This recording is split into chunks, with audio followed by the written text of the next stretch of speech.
Hello and welcome to Talk a Good Game. It's a preview for Cardiff City against West Ham United, match day 30 of the Premier League. Let's start with Cardiff. As always, Charlie, what's your thoughts on our opponents? As much as I hate to admit it, I have a begrudging respect for Neil Warnock's uncanny ability to get championship teams into the Premier League. He does it so often. The teams that he gets into the Premier League don't deserve to be there, aren't good enough to be there, to be frank. And yet he does it, and it looks like they have a chance of escaping, which at the beginning of the season, every single one of us would have said they probably would have been dead last. And yet they look like they have a very slim chance of actually being able to stay up. I hate the guy, but I do have begrudging respect for it. They're a super functional team. They play one style of football, but they're going to keep doing that, and then they will get scalps because they are very, very functional and good at the one thing they do. Our guest tonight is Baz. Baz, thanks for joining us. What's your thoughts on Cardiff City? Yeah, it's going to be tough, mate. They're not an easy side to beat, I don't think, especially at home. We're a good side when we get at it, but they're physical, and when we play physical sides, we don't normally match up to it, and that's my only fear. I think, like just said a minute ago, there was a side that everyone tipped to be relegated, and probably a long way behind now, and where they're at is better than most thought, in fairness to them. So it won't be easy, but I'll be disappointed if we get beat there. Yeah, I actually thought they were on the road to survival not that long ago, actually. They seemed to be putting a few wins together a little bit, and they were the Neil Warnock style of play was effective. They were hard-working, they were organised, and that was enough to win them games. There were some games, I can't remember who it was, that scored in the last minute. One of the scrappiest goals I've seen in the Premier League. There was sort of a 90th minute corner, the ball went out, they just booted it back in, it was bounced around and Bamba knocked it in, and that summed up Neil Warnock's style of play. But they have to play like that, because I think if they try and go toe-to-toe with some teams with the ball on the deck, I think they'll lose majority of the game, so they need to find an advantage from somewhere. But they're really in free fall at the minute. A couple of bad defeats to the likes of Watford as well. Charlie, they're currently 18th in the league, 2 points behind Southampton for 17th. Charlie, will Cardiff City stay up in your opinion, or do you think they're going to be the third team relegated? I'm going to say they'll survive purely because I think as a team and as a force, they work harder and a lot more. They just work harder. The teams around them are better than them. Southampton are better than them. Newcastle are better than them. All of those teams in that little group just outside the relegation zone are better sides than them and have better players than them. But I don't know many of them work twice as hard, or even close to as hard, actually, I should say, as Cardiff City do. So I'll actually back them to survive. Baz, what about yourself? They've got 9 games to go, 2 points behind. Will they be a Premier League side next year, or do you think they'll be a Championship side? Mate, that's a tough question. I think they'll stay up. I think they'll start on their home form. Interesting. I think just hope that don't start Saturday. I think they'll go down. I think the loss of Bamba's out for the season now. I think that's massive. I think he is the one big player. Charlie says Championship team. I can go along with that. They do have some players that are Championship standard, if you like. But if you were a Premier League team in the bottom half of the table, looking at the 3 sides that go down, you'd be looking at Bamba of Cardiff, thinking, I'll have him. He's good enough for the Premier League. Baz, they've got some good players, though, as much as we're being critical of them. Who do you consider to be the Cardiff danger man for West Ham on Saturday? Mate, if I'm honest with you, I don't really watch a lot of them. I don't look at sides right down the bottom. So who their danger man is, I wouldn't really know. And I'm a firm believer. Don't get me wrong, when you talk to sides like City, they're all over the pitch. But teams like Cardiff, no one sits out and worries me. And I think if you keep them quiet, they're rubbish. I'm more worried about what we do. If we turn, then they're in trouble. That's my fault. So if I'm honest with you, I don't really know. Because, as I said, I don't look at them like that. Charlie? There's a couple of players who I sort of admire. Bamba was definitely one of them. I think Harry Arter is their version of Mark Noble in a way. He's a super hard tackler. He works every minute of every single game. He's an okay passer of the ball. He's actually a right passer of the ball. I think they have a lot of, again, it's that word, it's functional. They have a lot of functional players. They don't have any sort of mad standout players. At least when I watch them, I've never noticed someone who's like, oh my God, this guy's got all of the ability in the world. You look at even their wingers, you look at someone like Murphy is just, again, very functional at what he does. That's just the sort of thing they are. Them as a system is the threat as opposed to their individual talents like you would say for another club. The two players apart from Bamba, I've always liked Camarasa. I've always thought he had a little bit of something about him. And whenever I've watched Cardiff City, which granted is not loads this season, their keeper Etheridge has always impressed me. I've always thought their keeper is fantastic, and I think he keeps them in games a lot of times. They got beat 2-0 by Wolves last weekend, but I still think he made a couple of game saving moments, if you like. He's done well. While we've been a little bit critical of Cardiff's ability, perhaps, one thing we cannot be critical of Cardiff City, though, is the response you got during the week, Baz. No, they've been fantastic, considering it's their 10th year anniversary. I emailed them on Monday and spoke to the guy Tuesday morning. He replied to me yesterday, I believe it was, telling me as a football club they've decided to not collect for their foundation outside Gate 12, which is the West Ham entrance, to allow me and my niece to stand there collecting for Isla Kate and the nerve fight against neuroblastoma. So credit to the football club, because a lot of clubs before have obviously refused us outright for their reasonings of their own charity, which some I respect when it's others when they just tell you a load of old rubbish. I can't and I don't take it. But fair play to them. They've actually moved the goalposts to fit us in with them as well, which is really, really good of the club. And they're going to take us in pitch side match day to have pictures like I've done at other grounds just to show that Cardiff City support is well. Fantastic. Complete credit to Cardiff City. Baz, also just on Isla, while we're talking about him, there's the Pride of Britain Awards right now. Do you want to quickly just talk about it? But also, while you're listening to Baz, the link to nominate Isla is in the description below. So if you want to nominate what Baz and we talk about, the link is below. So Baz, Pride of Britain. Sorry, mate, I didn't get that bit. The Pride of Britain Awards, you can nominate Isla for it just now. Yeah, for me, I think she should be up there and with a shout. She's the Pride of Britain for me. For what the little girl through in the last 2 years, and her family, let's not forget that. You know, people forget that her mum and dad are out there with her in Barcelona, and their 18-year-old daughter's still in England, who they don't get to see. She flew out to them 4 weeks ago for 2 weeks, and Nicola was in hospital with Isla. Didn't get to see her at all, apart from the night she arrived, and then that was a Thursday. Friday morning, Nicola was straight back in with Isla. So, as I say, the fight Isla's done is phenomenal, and what she's come through, the treatment she had. But people do forget her family as well, and they've gone through a lot. Not just her mum and dad, Nicola's mum and dad, Michael's mum out there and dad, the brothers, the sisters, the aunts, the uncles. You know, the whole family went through so much and so much trauma. Now they've got great news now, and it now is time for us to push even harder and help get that little girl over the finish line. Absolutely. Well, the link is in the description below, and you can nominate Isla for the Pride of Britain Awards. Now, moving on to West Ham United. Quick team news. Aaron Cresswell's fine. He went off against Newcastle as a precaution. He's perfectly okay to play this weekend. And Balbuena will be back on the bench, which means we'll see Ogbonna and Diop centre-backs as normal as it has been recently. Charlie, now at left back, what Cresswell's been doing okay. Masuaku came on against Newcastle and performed reasonably well according to social media, and also Ben Johnson made his debut against Manchester City, also did reasonably well. Who would you be picking up left back, Charlie? For me, I'd pick Cresswell. It's good to see Masuaku actually play pretty well for once, as opposed to how he has been for a long time. But the fact is, for me, that Cresswell is just more consistent in that position. And I think that if you're looking at the two of them, who's more likely to stay next season, it's Aaron Cresswell. I would play him there. Ben Johnson is an outside shout, but if his long-term future might seem at right back, is Zabaleta go, so I would keep him at right back instead of just forcing him in as and where can, basically. From left back to right back, Baz, has Ryan Fredericks sort of made that spot his own for you? 100%, especially the way we play, because we get forward so fast. Not against Zabaleta, because you can never knock his commitment levels, but he isn't fast enough to get up and down. And Fredericks proved that. And Fredericks made some decent runs forward and got back and defended at vital times when needed. Would Zabaleta do that? Not in my opinion, because he hasn't got the legs to do that or the pace. And I thought he was harshly treated, to be fair, when he was dropped against Man City. Not Man City. Was it Man City?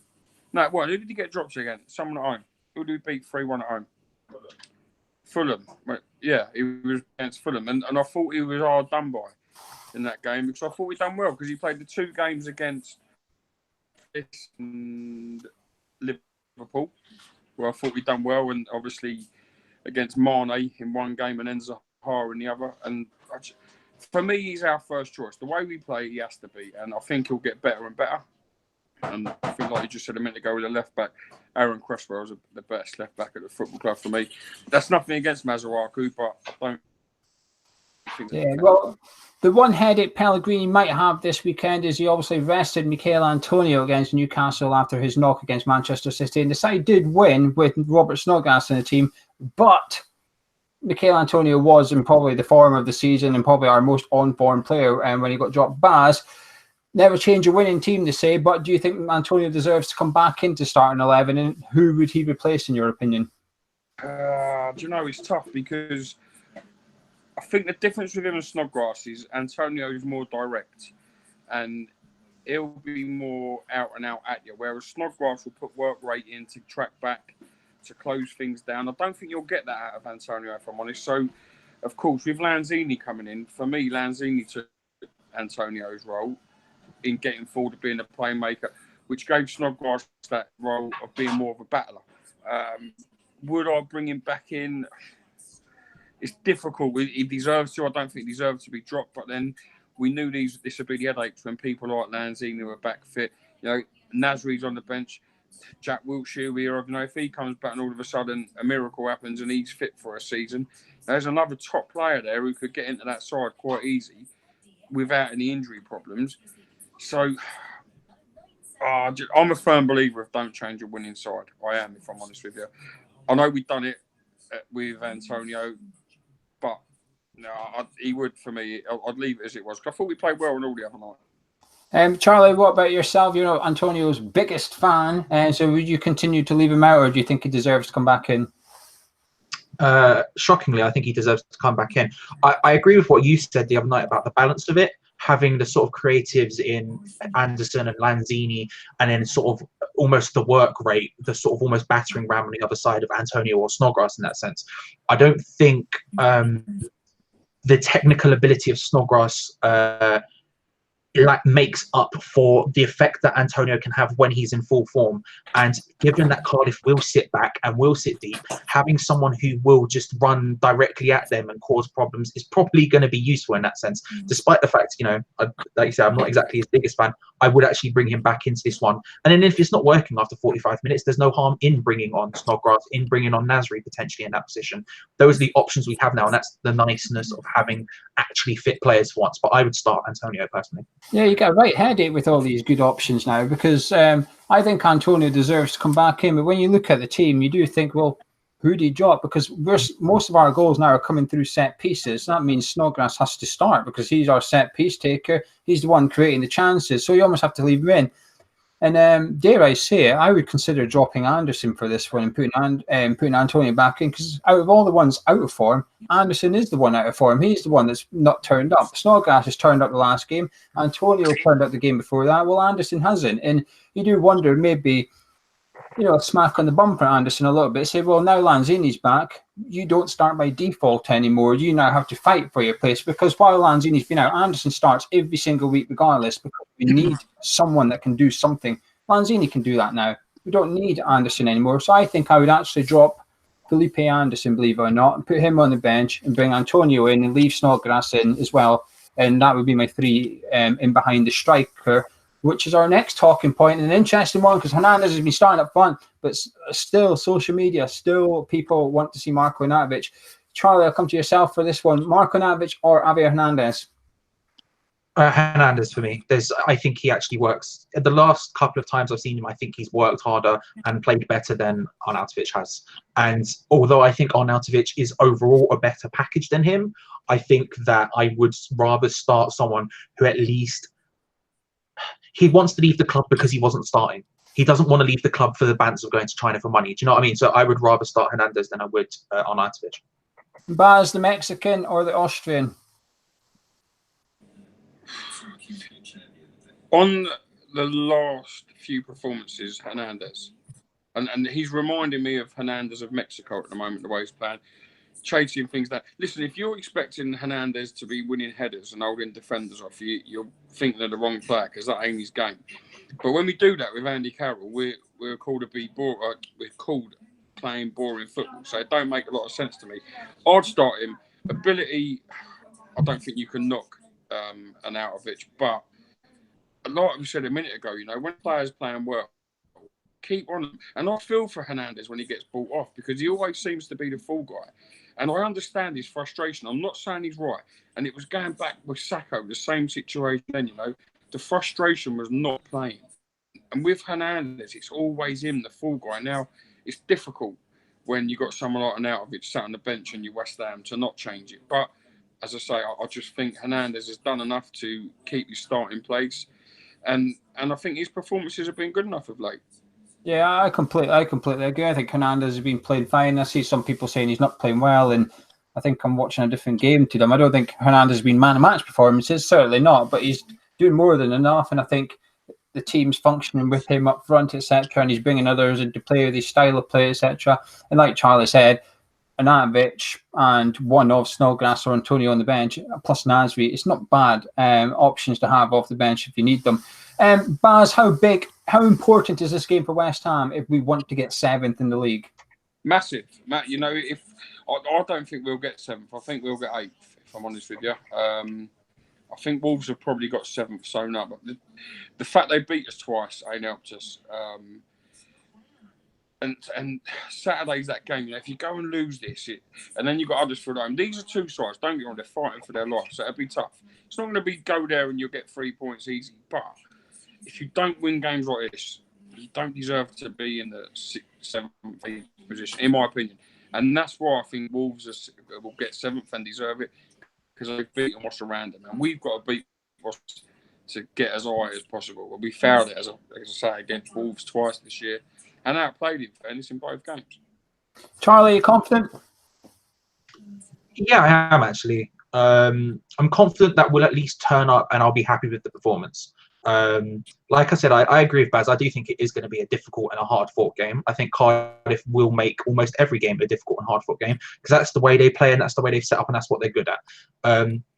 But I'm confident that with the players that we're starting to get back now through injuries, with the people we're playing and the football we've started to actually, the connections they've started to make and all that, I'm confident that at the end of it, I will be happy enough with our performance, regardless of the results. Say, do you know what? We turned up, we put them under pressure, we did everything that we as fans want us to see do. And Baz, are you confident? I am, mate. Yeah. I think we'll win. I don't think we'll go there and win easily, but I think we'll win. Whether we grind out a 1-0 or 2, I think we'll come away with 3 points. I think we're too good for them, if I'm honest.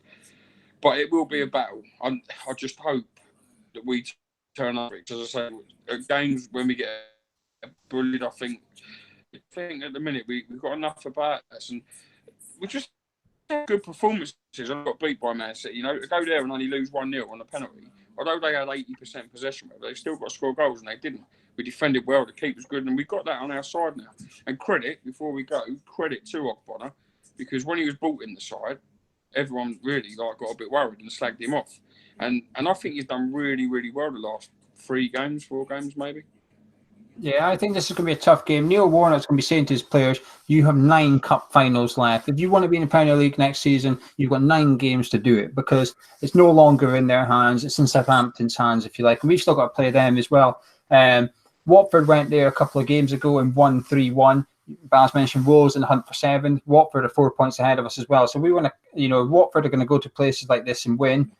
We have to do it as well. We have to match what the likes of Wolves and Watford and Leicester are doing and better them if we want to finish best of the rest. The one thing that does fill me with a little bit of confidence is Pellegrini's press conference earlier. He said about how he's been reminding the players that because of where Cardiff are in the league, actually makes the game harder, not easier. And that's the type of mentality you need. You need that sort of mentality. It'd be easy for West Ham United to do the whole on the beach mentality between now and the end of the season. Think, oh, well, we're not going down. We're going to sit in mid-table and we'll just pick up points here and there, enough to bob up and down a couple of bases. No, it's not about that. We've got a battle for 7 because there is a there's a reasonable good chance that 7th is going to mean Europa League football next year. A manager like Pellegrini will want European football at West Ham. He will want that. The players will want that as well. We can go get it. We've still got to play Watford at the end of the season. So that'll make it interesting as well. My biggest worry for this weekend, though, is us defending set pieces. I'm never that confident about defending set pieces, and that's Cardiff's strength, I think. I think Cardiff are good at them. With all that in mind, is prediction time. Charlie, would you like to kick us off? Can I get your score prediction, please? Yeah, I'm glad you've mentioned that because I was going to say I think they will score and I think it will be through a set piece. It's just the way they are and I don't trust us at the back. However, I think we are going to have too much for them going forward if all the pieces come together in a way that I'm envisioning in my head. I think we'll win 3-1. 3-1, Baz? I always say 3-1. I'll tell you 3-1 if we were playing Man City, so I'm going with it. But I think it'd be tighter than that. I'm going to say 3-1, but I won't be surprised if it's 2-1. Yeah, this could be the best bench West Ham have had all season. Now, Balbuena, Nasri, Snodgrass, or Antonio, and Natovic. What a bench that is. That's Obiang. That's a really good bench for West Ham. I'm going to say 2-1. I'm going to go for a West Ham win as well. But anyway, you guys at home, let us know what you would like to see from the lineups. Pop your comments below. If you're going to the game and you see Baz, make sure you put your money in your pocket and get it in the bucket, and let's raise as much money as you can. Nominate Isla for Pride of Britain Awards. The link is in the description, so go have a look. Drop a like on the video if you enjoyed it. Subscribe if you're new around here. And Baz, one last thing you want to say? Tickets are on the south for the charity football game, May the 11th for Averley Football Club. Ex-West Ham and celebrities against a team of Isla's family. We've sold about 1,500 tickets at the moment. We've got a 3,000 capacity. The West Ham and celebrity team will be managed by ex-West Ham legends Julian Dix and Billy Bonds. We've got players like Marlon Airwood, Colton Cole, Danny Gabidon, Christian Daly, Jimmy Walker. The list goes on. Celebrities like Danny Dyer, that a lot of you probably don't want to see now, but he'll be there anyway. Tom Davis, Ned will be there. Please come down. It's all about raising money for Ida. £10 for an adult, £5 for an under 16. Good man, Baz. And there will be evening entertainment, and all day long we'll have inflatables for the kids and face painting and things like that. So it'll be a fun day. Top man. We'll put a link in the description so you can find out more information about that as well. But that's been Charlie, that's been Baz, I've been Gio, we've been Hammers Chat. Drop a like on the video, subscribe if you're new around here. And Gonzo will be back on Saturday night with Tom and someone else giving their review of the match. So make sure you pop in and join them. See you in a bit.